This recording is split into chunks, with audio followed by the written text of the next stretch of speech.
ରାତି ମୋତେ ଅନ୍ୟମନସ୍କ କରେ। ଆହୁରି ଆନାମନା କରେ ରାତିର ବର୍ଷା। ହଁ, ବର୍ଷା ରାତି। ଏହି ବର୍ଷା ରାତିରେ ଯେତେବେଳେ ବିଜୁଳି ଆଉ ଘଡ଼ଘଡ଼ି ନିଜର ଅସ୍ତିତ୍ୱକୁ ଜାହିର କରେ, ସେତେବେଳେ ସିହିରି ଉଠେ ମୋ ଛାତି। ଛାତି ତଳେ ଶୋଇ ରହିଥିବା ଅମାନିଆ କୋହ ଧମନୀର ରକ୍ତ ପ୍ରବାହକୁ କ୍ଷିପ୍ରରୁ କ୍ଷିପ୍ରତର କରାଏ। ଆଉ ନିଜ ଅଜାଣତରେ ମୁଁ ଭିଜିବାକୁ ଆରମ୍ଭ କରେ ବର୍ଷାରେ। କିନ୍ତୁ କାହିଁକି? ବନ୍ଧୁକ, ଗୁଳି, RDX, ଡିନାମାଇଟ୍, ହ୍ୟାଣ୍ଡ ଗ୍ରେନେଡ୍, ରକ୍ତ, ଶବ, ପାର୍ଶା, ଭୁଜାଲି, kidnapping, landmines, IED, machine gun, rocket launcher, communist ବିପ୍ଳବ, ପ୍ରତିଶୋଧ। ଏତେ ସବୁ ଶବ୍ଦର ଡିକ୍ସନାରୀ ଧରି ବୁଲୁଥିବା ମଣିଷଟା ପାଇଁ ଭାରି ପଡ଼ିଗଲା ଗୋଟାଏ ଶବ୍ଦ, ପ୍ରେମ। ହଁ, ପ୍ରେମ। ଅଭିନବ ସାମନ୍ତରାୟ, ଆଲ୍-କାଏଦା ଟ୍ରେନିଂ ନେଇ ଫେରିଥିବା senior Naxal commander. Oxford university ଯଦି ଗୋଟେ କ୍ରାଇମ୍ ଡିକ୍ସନାରୀ ବାହାର କରେ, ତେବେ ସେ ଡିକ୍ସନାରୀରେ ଏହି ଅଭିନବ ସାମନ୍ତରାୟର ଡେଫିନେସନ୍ ରହିବ, ଯିଏ ଓଡ଼ିଶା, ଆନ୍ଧ୍ରପ୍ରଦେଶ ଆଉ ଛତିଶଗଡ଼ ରାଜ୍ୟର ପୋଲିସମାନଙ୍କର ନିଦ ହଜେଇ ଦେଇଛି, ଯାହା ପାଇଁ କେତେ କେତେ ନବବିବାହିତା ସୁନ୍ଦରୀମାନେ ବିଧବା ସାଜିଛନ୍ତି, ଆଉ ଯିଏ ଛଡ଼େଇ ନେଇଛି ଅନେକ ମା କୋଳରୁ ସେମାନଙ୍କ ପୁଅକୁ, ଆଉ ଯିଏ ମରିଗଲେ ଏ ତିନୋଟି ରାଜ୍ୟର ପୋଲିସ ସର୍କିଟ ହାଉସରେ ରାତି ସାରା ବହିବ କୁକୁଡ଼ା ଜଳ ସହିତ ଦେଶୀ ମଦର ବନ୍ୟା। ଆଉ ସେଇ ଅଭିନବ ସାମନ୍ତରାୟ ପୁଣି ପଡ଼ିଗଲା ପ୍ରେମରେ। ଏହା ଅଷ୍ଟମ ଆଶ୍ଚର୍ଯ୍ୟ।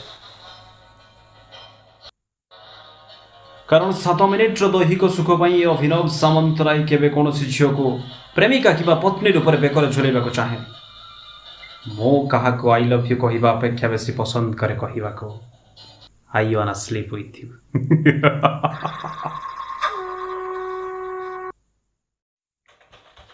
ସେଦିନ ଗୋଟେ ସିକ୍ରେଟ୍ କାମରେ ଯାଇଥିଲେ ରାୟପୁର। ଦିନ ତମାମ ହୋଟେଲରେ ବସି ପ୍ଲାନ୍ କଲା ପରେ ରାତିରେ ଗୋଟେ ବାଇକ୍ ନେଇ ବାହାରିଥିଲି ମୋର ଗୋଟେ ଅତ୍ୟନ୍ତ ବିଶ୍ୱସ୍ତ ଲୋକାଲ ଖବରୀ ସିନୁକୁ ଭେଟିବା ପାଇଁ। ପୋଲିସକୁ ଚକମା ଦେବା ପାଇଁ ପିନ୍ଧିଥିଲି ଗୋଟେ ପୋଲିସ ଡ୍ରେସ୍। ସିନୁ ମୋତେ ମେସେଜ କରିଥିଲା ଯେ ଆମର ଭେଟ ହେବ ରାତି 9ଟାରେ ଗୋଟେ ପରିତ୍ୟକ୍ତ ଡ୍ୟାମ୍ରେ। ହଁ, ନିର୍ଦ୍ଧାରିତ ସ୍ଥାନଟି ଥିଲା ରାୟପୁରରୁ 30 କିଲୋମିଟର ଦୂର। ତେଣୁ ପବନ ବେଗରେ ମୁଁ ଛୁଟାଇ ଦେଇଥିଲି ମୋର ମୋଟର ସାଇକେଲକୁ।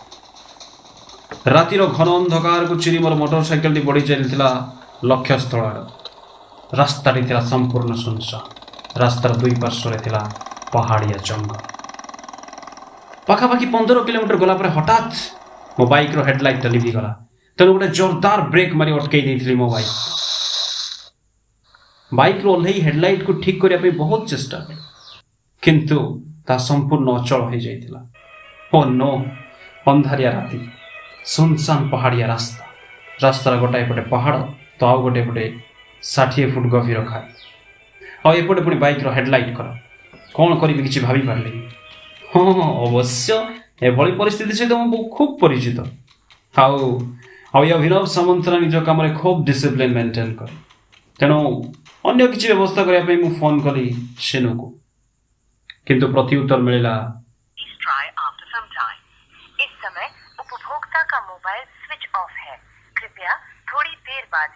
ତାପରେ ହଠାତ୍ ଆକାଶରେ ବିଜୁଳି ଚମକିଲା। ଘଡ଼ଘଡ଼ିର ପ୍ରଚଣ୍ଡ ସ୍ୱରର ପ୍ରତିଧ୍ୱନିତ ହେବାକୁ ଲାଗିଲା। ତାପରେ ଆରମ୍ଭ ହୋଇଗଲା ମୂଷଳଧାରାରେ ବର୍ଷା। ନିଜକୁ ବର୍ଷା ଦାଉରୁ ରକ୍ଷା କରିବା ପାଇଁ ଖୋଜିଲି ଆଶ୍ରା, କିନ୍ତୁ ମିଳିଲାନି। ଧୀରେ ଧୀରେ ସମ୍ପୂର୍ଣ୍ଣ ଓଦା ହୋଇଗଲି। ମୋ ଦେହର ପ୍ରତ୍ୟେକଟି ଅଂଶରେ ବର୍ଷା ଟପା ନିଜର ଆଭିଜାତ୍ୟ ବିସ୍ତାର କରୁଥିଲା। ଧୀରେ ଧୀରେ ମୋ ଦେହର ଉଷ୍ମତା ଲୀନ ହୋଇଯାଉଥିଲା ବର୍ଷାର ଶୀତଳତାରେ, କିନ୍ତୁ ବର୍ଷା ଥମିବାର ନା ନେଇ। ଦୀର୍ଘ 2 ଘଣ୍ଟା କାଳ ସେମିତି ଭିଜୁଥିଲି ବର୍ଷାରେ। ନା ଥିଲା ମୋ ପାଖରେ ବର୍ଷାରୁ ରକ୍ଷା ପାଇବାର ଆଶ୍ରା, ନା ମୋତେ ଲିଫ୍ଟ ଦେବା ପାଇଁ ସେ ରାସ୍ତାରେ ଆସୁଥିଲା କୌଣସି ଗାଡ଼ି। ଜୀବନରେ ପ୍ରଥମ ଥର ଖୁବ୍ ଅସହାୟ ଲାଗୁଥିଲା ନିଜକୁ। ସତରେ ପ୍ରକୃତି ଆଗରେ ମଣିଷ କେତେ ଅସହାୟ, କେତେ ଲାଚାର। ହଠାତ୍ ଗୋଟିଏ ଉଜ୍ଜଳ ଆଲୋକ ମୋର ନିକଟତର ହେଉଥିବାର ଦେଖି ଚଞ୍ଚଳତା ଖେଳିଗଲା ମୋ ଦେହରେ। ସାହାଯ୍ୟ ପାଇଁ ମୁଁ ଛିଡ଼ା ହୋଇଗଲି ଗାଡ଼ି ସାମ୍ନାରେ। କାର ଚାଳକଟି ଜୋରଦାର ବ୍ରେକ୍ ମାରି ଅଟକାଇ ଦେଲା କାରଟିକୁ ମୋଠୁ ଠିକ୍ 2 ହାତ ସାମ୍ନାରେ। ମୁଁ ହାତ ହଲେଇ ଲିଫ୍ଟ ପାଇଁ ଅନୁରୋଧ କଲି। ଭାଗ୍ୟବଶତଃ କାରର ଡୋରଟା ବି ଖୋଲିଗଲା ଓ ଅତର୍କିତ ଭାବରେ ଏକ ମଧୁର କଣ୍ଠରେ କାର ଚାଳକ ଜଣକ କହି ଉଠିଲେ, ତୁମର ଏମିତି ମୋ କାର୍ ସାମ୍ନାକୁ ଆସି ସରପ୍ରାଇଜ ଦେବା ଷ୍ଟାଇଲଟା ଜମା ବଦଳିଲାନି ସ୍ୱରାଜ। ଚମକି ପଡ଼ିଲି ମୁଁ। କାର୍ର ଡ୍ରାଇଭର ସିଟ୍ରେ ବସିଥିଲା ଜଣେ ଅନନ୍ୟ ସୁନ୍ଦରୀ ଯୁବତୀ। କାର୍ର ଝାପ୍ସା ଆଲୁଅରେ ହିଁ ମୁଁ ଅନୁସନ୍ଧାନ କରି ବସିଲି ତାର ଦେହର ଭୂଗୋଳ। ଗୋଟିଏ ଝଲକରେ ହିଁ ମୁଁ ବିଶ୍ଳେଷଣ କରି ବସିଲି ତାର ଶାରୀରିକ ଉପତ୍ୟକା। ହଁ, ମୋ ଭଳି ଚରିତ୍ରହୀନ ମଣିଷଟା ୟାଠୁ ଅଧିକ ଆଉ କ'ଣ କରିପାରେ? ସେ ପୁଣି ମୋତେ ଚମକେଇ ଦେଇ କହିଲା, ତମେ ମୋ ପାଖକୁ ଆସୁଥିଲ ନା ସ୍ୱରାଜ?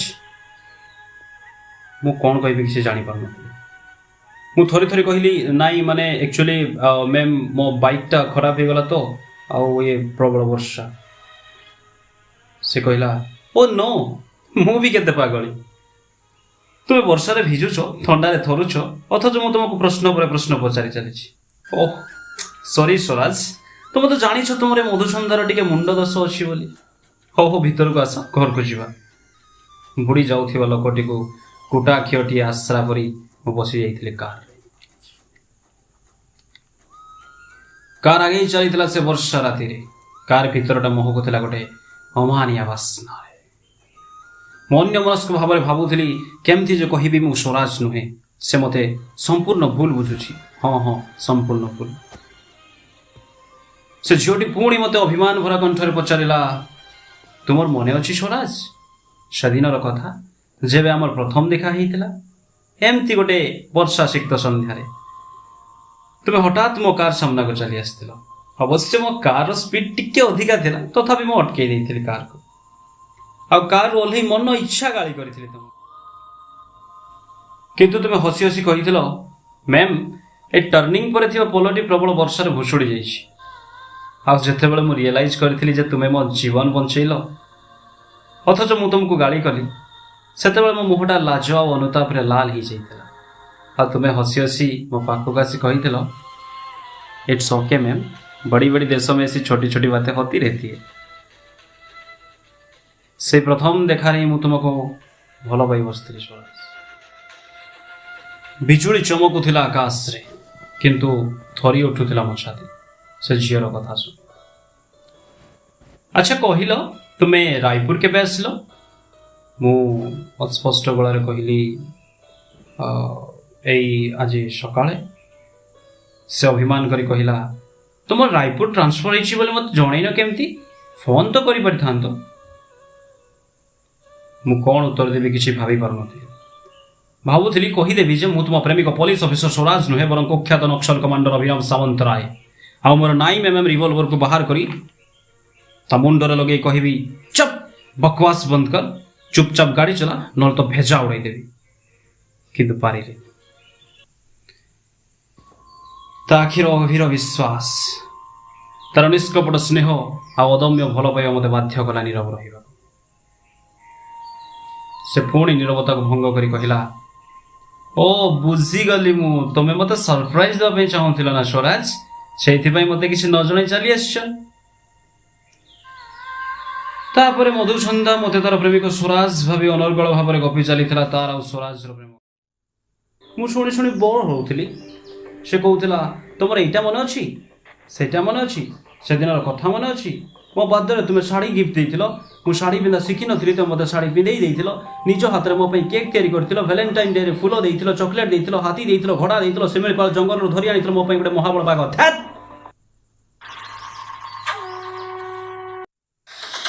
କାର୍ଟି ଅଟିକିଥିଲା ଗୋଟାଏ ସୁନ୍ଦର 2 ମହଲା କୋଠା ସାମ୍ନାରେ। ମଧୁସନ୍ଧା ମୋତେ ଘର ଭିତରକୁ ଡାକିଲା। ମୁଁ କହିଲି, ତମେ ଚାଲ, ମୁଁ ଆସୁଛି। ମୁଁ ଭାବୁଥିଲି ଏସବୁ ପୋଲିସର ଗୋଟେ ଟ୍ରାପ୍ ନୁହେଁ ତ, ମଧୁସନ୍ଧା ପୋଲିସର କୌଣସି ଏଜେଣ୍ଟ ନୁହେଁ ତ।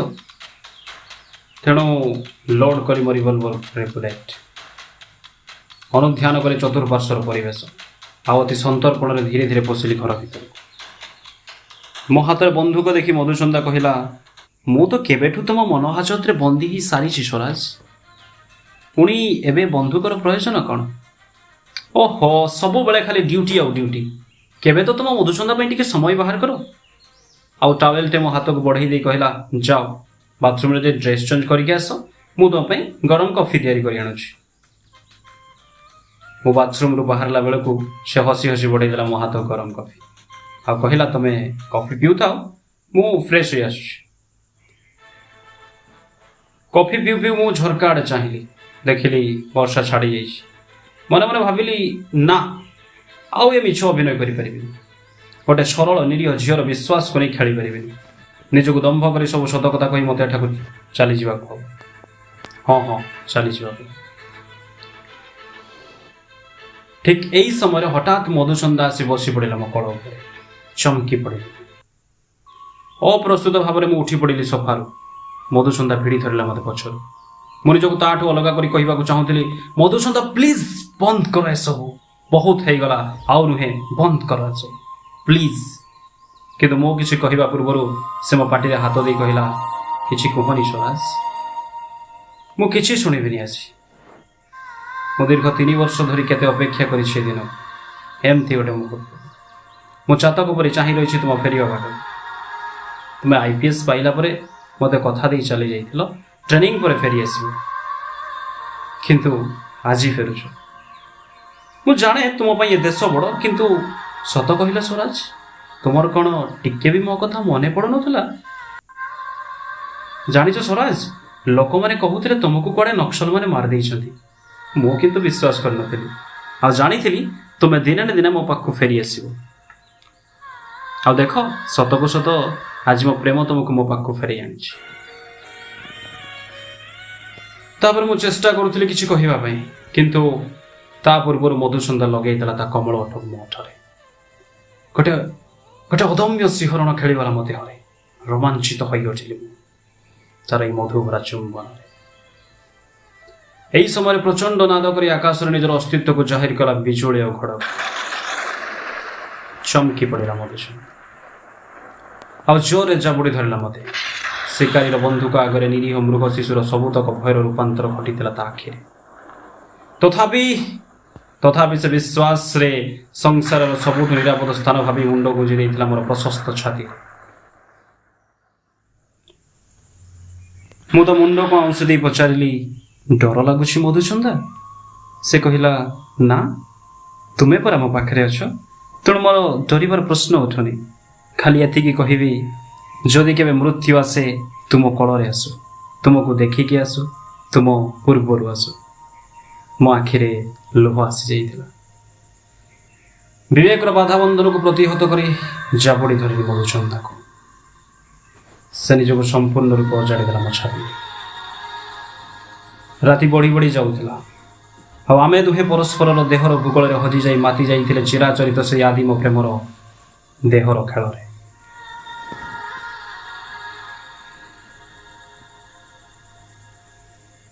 हठात मोर निद भांगिला राति 4टा देखिली मधुचंदा बिछणारे नाही बोधे से बाथरूम किंबा बाल्कनी रे थिबो विगत रातिर घटना दुर्घटना को मने पकई सिहिरी उठिला मो छाती मो विवेक मते धिक्कार करी कहूतला हे अभिनव सामंतराय तू पाप करिछु हाँ हाँ महापाप गोटे सरल निरीह झीर विश्वास को नहीं खेल खेलीछु ता जीवन सह खेलीछु तू हेउछु सेई कामना लभ इंद्र जपरी महर्षि गौतम साजी सती अहल्या को पवित्र करिथिला तू सेमती स्वराज साजी देवी तुल्या मधुचंदा को पवित्र करिछु तू नरक को जीवु हाँ हाँ नरक को किंतु मु तो थिली आजन्म बेहिया गोटे शक्त चपुड़ा मारी मो विवेक को बुझे दे कहले एथिरे मोर किछ बोल नाही निया और सुखिला पत्र एकाठी थिले जहा हुए विगत रातिरे ठीक सैया हला आउ सेव उपरे जदि छुरी पड़े किंबा छुरी उपरे जदि सेव पड़िबो क्षतिटा तो केवल सेव तेणु सुरक्षा कथा छुरी अपेक्षा सेव को अधिक चिंता करवा कथा तेणु चुपचाप बाहरी आसिले मधुचंदा घर आ टैक्सी धरी पहुंचले होटेल रे अवश्य शेष थर पर इच्छा होउथिला मधुचंदा को देखिबा पई किंतु मु देखा करेनी एक्चुअली सत कथाटा हला मु सामना करि पारि न थांती मधुचंदा सेदिन राति रे होटेल रो बार रे बसी प्रबल मद पीली हठात से बार रे बाजी उठिला गोटे को एक हिंदी फिल्म रो गीत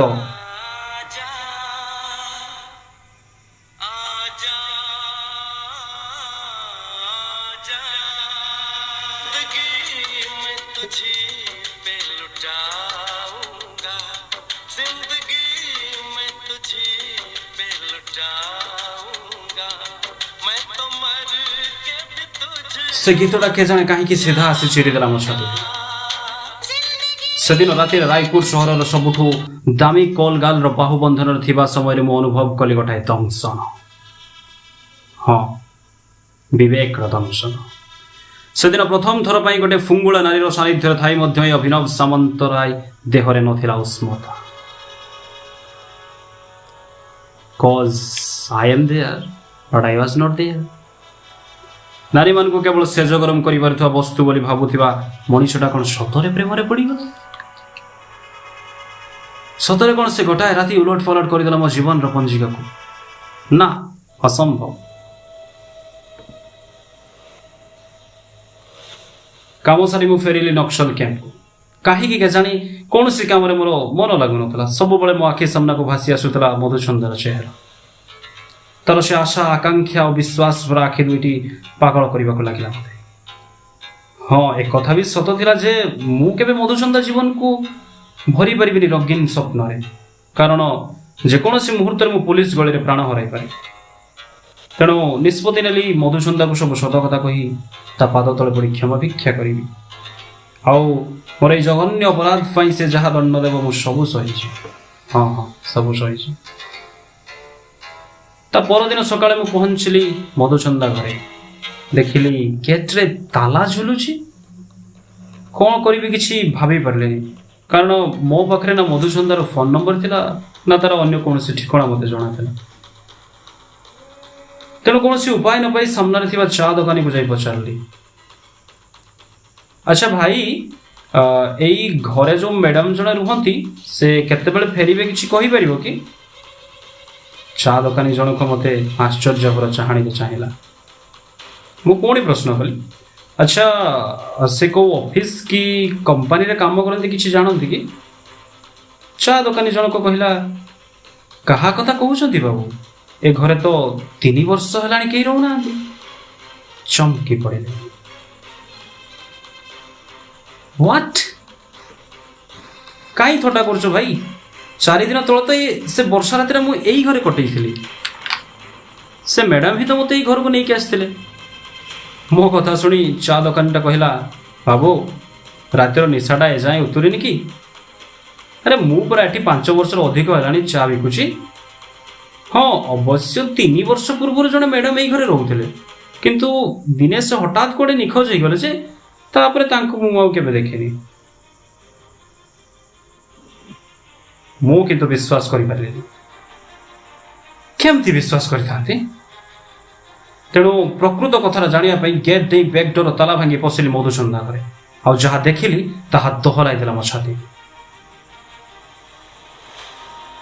सबु किसी परित्यक्त अवस्था पड़ता बुढ़ियाणी जाल अळंधु निजर काय विस्तार कर सारी घर प्रत्येक कांथरे घर समस्त अस्वभाव जिनिस 3 सेंटीमीटर बहलर धूली जमी किंतु किंतु यह केमती संभव 4 दिन तले तो सब किसी ठीक थिला एई सोफारे तो बसी थी बाथरूम रे तो ड्रेस चेंज करी बिछणार तो मधुचंदा सह शोई थी ना असंभव मरण निश्वासी हो जाऊ हठात मोर नजर पड़ा ड्रेसिंग टेबल पर रखा गोटे डायरी आ खंडे खबर कागज खबर कागज टी 3 वर्ष तलर खबर कागज प्रथम पृष्ठ बाहरी नक्सल मानकर लैंडमाइन्स विस्फोरण में 4 जन पुलिस ऑफिसर सहित 8 जन सीआरपीएफ जवान शहीद पढ़िली से खबर से पुलिस कर्मचारी भितर गोटे नाम थिला स्वराज पटनायक मु बुझी सारी जे स्वराज मरी सारी किंतु मुझे खुशी हेबी ना दुख करी किसी भाभी पारलिनी तापर से डायरी को उठे धूली तक झाड़ुवा समय डायरी भितर खसी पड़ा गोटे फोटो से फोटोर पछपटे लिखा थिला माय लव स्वराज आ जिते बड़े से फोटोटी को उल्टे देखिली मो पाद तो माटी खसीगला कारण कारण स्वराज रो चेहरा और मो चेहरा संपूर्ण मिसी जाऊ से मधुचंदा मत स्वराज बोली भावुला कि एते सब रहस्य भितर अणनिश्वासी हो जाऊे से समय मो मोबाइल को गोटे वार्निंग मेसेज आसला मेसेज लेखा थिला जे मोर लोकल खबरी शिनू को 4 दिन तले पुलिस अरेस्ट करिछ। ओ माय गॉड, तमाने से दिन शिनू को मोहरा बनै पुलिस मते धरिबा को जाल बिछैथिला। आ से दिन राति जदि मधुचंदा मते आश्रय देई न थांता तबे मु निश्चय आज पुलिस गळीरे शिकार हेई सारी थांती। एथिरे कोनोसी संदेह नथिला जे मु जदि आज जीवित अछि तो केवल मधुचंदा पई, किंतु केउठी खोजिबे मधुचंदा, किए दब तार ठिकाना। तापरे खोजिले मधुचंदा को चारिआडे, रायपुर सहरर सबु गलीगंदी रे, किंतु पाइलेनी। तथापि मु खोजी चली प्रत्येक मुहूर्त रे, प्रत्येक निर्जन संध्यारे। समय बीती बीती जाउथला। दिन को दिन मु छोट हो जाउथली मो निज पाखरे, हारी जाउथली मु निज विवेक सामना। ठीक 3 मास पर दिन सकाळे खबर कागज पढुथिबा समय गोटे आंचलिक खबर पढ़ी तलितलांत हो गली। खबरटी थिला रायपुर सहर 45 किलोमीटर दूर थिबा जातीय राजपथ निकटस्थ 80 फुट गभीर खाई भितर पुलिस उद्धार करिछि गोटे परित्यक्त कार। आ से कार भितर मिलिछि गोटे अजଣା युवतीर कंकाळ। हाँ कंकाळ। आ जेते बेले से कार नंबर टी को देखिली मो छाती रे उद्गीरण हो गला कहर आग्नेयगिरी। कारण सेटा मधुचंदार गाड़ी नंबर थिला। मो अजाणत खबर कागजटा भिजी जाइथिला आखि लुहरे। मो मनरे उठुथिला अनेक अबांतर प्रश्नर जुआर। कौन पाई मधुचंदा से दिन मते रक्षा करिया पई फेरी आसिथिला मृत्यु लोकरु? सतरे से मते रक्षा करिया को चाहुथिला ना स्वराज भाबी निजर पूर्णता पई ओल्हाई आसिथिला धरा पृष्ठ?